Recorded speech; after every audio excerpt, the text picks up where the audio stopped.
അല്ല, ആ കൊലപാതകം ചെയ്യിപ്പിച്ചവൻ്റെ ആശങ്കയാണ് സർക്കാരിൻ്റെ നടപടികൾ ഉടനീളമുള്ളത്. പാർട്ടിക്കൊരു ബന്ധമില്ല എന്ന് പറഞ്ഞൊരു കേസിൽ പ്രതിക്ക് എന്തെല്ലാം ആനുകൂല്യങ്ങളാണ് ജയിലിനകത്ത് നൽകിയത്. ജയിലിനകത്ത് നിന്നിട്ട് അയാൾ കൊട്ടേഷൻ എടുക്കുന്ന ഒരു സാഹചര്യം ഉണ്ടായില്ലേ? അതുമാത്രമാണോ? അയാൾ പുറത്തിറങ്ങിയ സമയത്തുണ്ടായ കാര്യങ്ങളെന്താ? അതിനകത്ത് നിന്ന് ജനപ്രതിനിധികളെ വരെ ഭീഷണിപ്പെടുത്തുന്ന കാര്യങ്ങളുണ്ടായില്ലേ? ഇപ്പോൾ ജയിലിലെ ആ നിയമലംഘനങ്ങളുടെ പേരിൽ തടവറ വരെ മാറ്റേണ്ടി വന്നൊരു കേസിൽ ഇങ്ങനെ പ്രത്യേക ആനുകൂല്യങ്ങളോടെ ഈ പറയുന്ന മനുഷ്യാവകാശമൊക്കെ, കൊടിസുനിയുടെ മനുഷ്യാവകാശം ഗവൺമെൻറ്റിന് മുഖ്യമാണ്. ചന്ദ്രശേഖരൻ്റേതോ കെ രമയുടെയോ അയാളുടെ മകൻ്റെയോ അവരുടെ അന്നത്തെ പ്രായമായിരുന്ന അമ്മയുടെയോ ഒന്നും മനുഷ്യാവകാശം പ്രശ്നമല്ല. പക്ഷേ കൊടിസുനിയുടെ സർക്കാരിന് മുഖ്യമാവുന്നത് സർക്കാരിൻ്റെ തലപ്പത്തിരിക്കുന്ന ആളുകൾക്ക് ഇത് ചെയ്യിപ്പിച്ചവൻ്റെ ആശങ്ക പിടികൂടിയത് കൊണ്ടാണ്. അവർ പലതും വിളിച്ചു പറയുന്നതിന് അവരിപ്പോഴും ഭയപ്പെടുന്നു.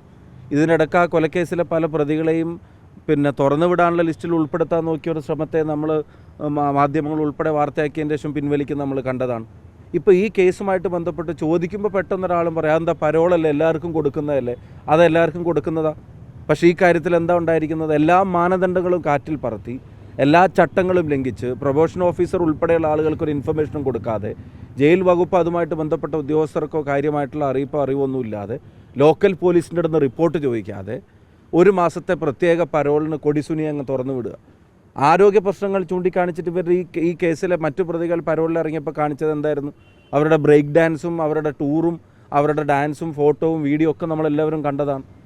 അപ്പോൾ ആ ആഘോഷങ്ങൾക്ക് സർക്കാർ കൂട്ടുനിൽക്കുകയാണ് പ്രതികളുടെ, ക്രിമിനലുകളുടെ. ഞങ്ങളതാണ് പറഞ്ഞത്. ഇപ്പോൾ കൃപേഷിൻ്റെയും ശരത്ലാലിൻ്റെയും കേസിൽ നമ്മൾ കണ്ടു. പിണറായി കാലം ക്രിമിനലുകൾക്ക് വസന്തകാലമാണ്, ഗുണ്ടകളുടെ നല്ല കാലമാണ് പിണറായി കാലം. അത് നമ്മൾ കാണുന്നുണ്ട്. അല്ലെങ്കിൽ എന്ത് മാനദണ്ഡമാണ്, എന്ത് പ്രത്യേക ഇളവിനാണ് കൊടിസുനി അർഹനാവുന്നത്? നാടിന് വേണ്ടി എന്ത് ചെയ്തിട്ടാണ്? ഏത് മനുഷ്യാവകാശത്തിൻ്റെ മാനദണ്ഡത്തിലാണ് കൊടിസുനിയുടെ ഈ ഇടപെടലുകൾ? ഇപ്പോൾ 12 കേസ് അയാളുടെ പേരിലുണ്ട്. അതിൽ പലതും മുമ്പ് പരോളിൽ ഇറങ്ങിയ സമയത്ത് ഉൾപ്പെടെ നടത്ത ചെയ്തിയുടെ പേരിൽ. അപ്പോൾ അങ്ങനെ ഒരാൾ പുറത്തിറങ്ങി എന്ത് ചെയ്യുമെന്നുള്ള ലോക്കൽ പോലീസിൻ്റെ റിപ്പോർട്ട് പോലും വേണ്ടാന്ന് ഇവർക്ക് തോന്നാൻ കാരണം എന്താ? അതാണ് ഞാൻ തുടക്കത്തിൽ സൂചിപ്പിച്ചത്. ചെയ്യിപ്പിച്ചവൻ്റെ ആശങ്കയാണ് ഇത്തരം നടപടികൾക്കെല്ലാം പിന്നിൽ. ഈ കൊടിസുനിയുടെ താല്പര്യങ്ങളെ എങ്ങനെയും പ്രൊട്ടക്റ്റ് ചെയ്യണമെന്നുള്ള ഗവൺമെൻറ്റിൻ്റെ നിർബന്ധം, തലപ്പത്തിരിക്കുന്നവരുടെ നിർബന്ധം, കൊല്ലാൻ ഉത്തരവിട്ടവരുടെ ആശങ്കയാണ്, ആഹ്വാനം ചെയ്തവരുടെ ആശങ്കയാണ്.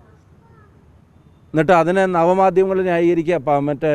പരോൾ എല്ലാവർക്കും കൊടുക്കുന്ന പോലെ അല്ല ഈ കേസിൽ കൊടുത്തിട്ടുള്ളത്. എല്ലാവർക്കും അനുവദിക്കുന്ന പോലെ അല്ല. എല്ലാ മാനദണ്ഡങ്ങളും ചട്ടങ്ങളും കാറ്റിൽ പറത്തി അതിനെയൊക്കെ മറികടന്ന് പ്രത്യേക താല്പര്യത്തോടെ ഈ ഒരു മാസത്തെ പരോൾ കൊടുത്തിരിക്കുക. എന്താ പ്രത്യേക താല്പര്യം? പാർട്ടിക്ക് അറിവില്ലാത്ത കേസ്, പാർട്ടി ചെയ്യിപ്പിച്ചിട്ടില്ലാത്ത കേസ്, പാർട്ടിക്ക് ഒരു ബന്ധവുമില്ലാത്ത കേസ്, അവർക്ക് ഇവരെ അറിയേയില്ല. എന്നിട്ട് എന്തിനാ പിന്നെ ഇങ്ങനത്തെ പരോൾ കൊടുക്കുന്നത്? അതൊക്കെ കേരളത്തിലെ ജനങ്ങൾ തിരിച്ചറിയിപ്പോൾ കൃപേഷിൻ്റെയും ശരത്തിൻ്റെയും കേസിൽ വരെ നമ്മൾ കണ്ടതല്ലേ.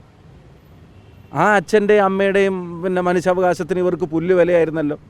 ഒരു കോടതി അവർക്ക് അനുകൂലമായിട്ട് തീരുമാനം എടുത്തപ്പോൾ അതെങ്കിലും അവരുടെ അവകാശമായിട്ട് കാണാൻ, അവരുടെ മനുഷ്യാവകാശമായിട്ട് കാണാൻ മടിച്ച സർക്കാർ സുപ്രീം കോടതിയിൽ നിന്ന് നരേന്ദ്രമോദിയുടെ സോളിസിറ്റർ ജനറൽ ഉൾപ്പെടെ കൊണ്ടുവന്നിട്ട് ഇവിടെ കേസ് നടത്തിയായിരുന്നു. അപ്പോൾ അവിടെ ശരത്ലാലിൻ്റെയും കൃപേഷിൻ്റെയും അച്ഛനമ്മമാർക്ക് മനുഷ്യാവകാശം ഉണ്ടായിരുന്നില്ലേ? എന്തിനാ CBI അന്വേഷണം ഇവർ അട്ടിമറിക്കാൻ ശ്രമിച്ചത്? പ്രതികളുടെ മനുഷ്യാവകാശം മാത്രമാണ് ഇവരുടെ പ്രശ്നം, ഇരകളുടേതല്ല. വേട്ടക്കാരൻ്റെ മനുഷ്യാവകാശമാണ് ഇവരുടെ പ്രശ്നം, പാവപ്പെട്ടവൻ്റേതല്ല. അത് കേരളത്തിലെ ജനങ്ങൾ തിരിച്ചറിയുന്നുണ്ട്. ഈ ഗുണ്ടകളുടെ ഭരണമാണ് കേരളത്തിൽ നടന്നുകൊണ്ടിരിക്കുന്നത്.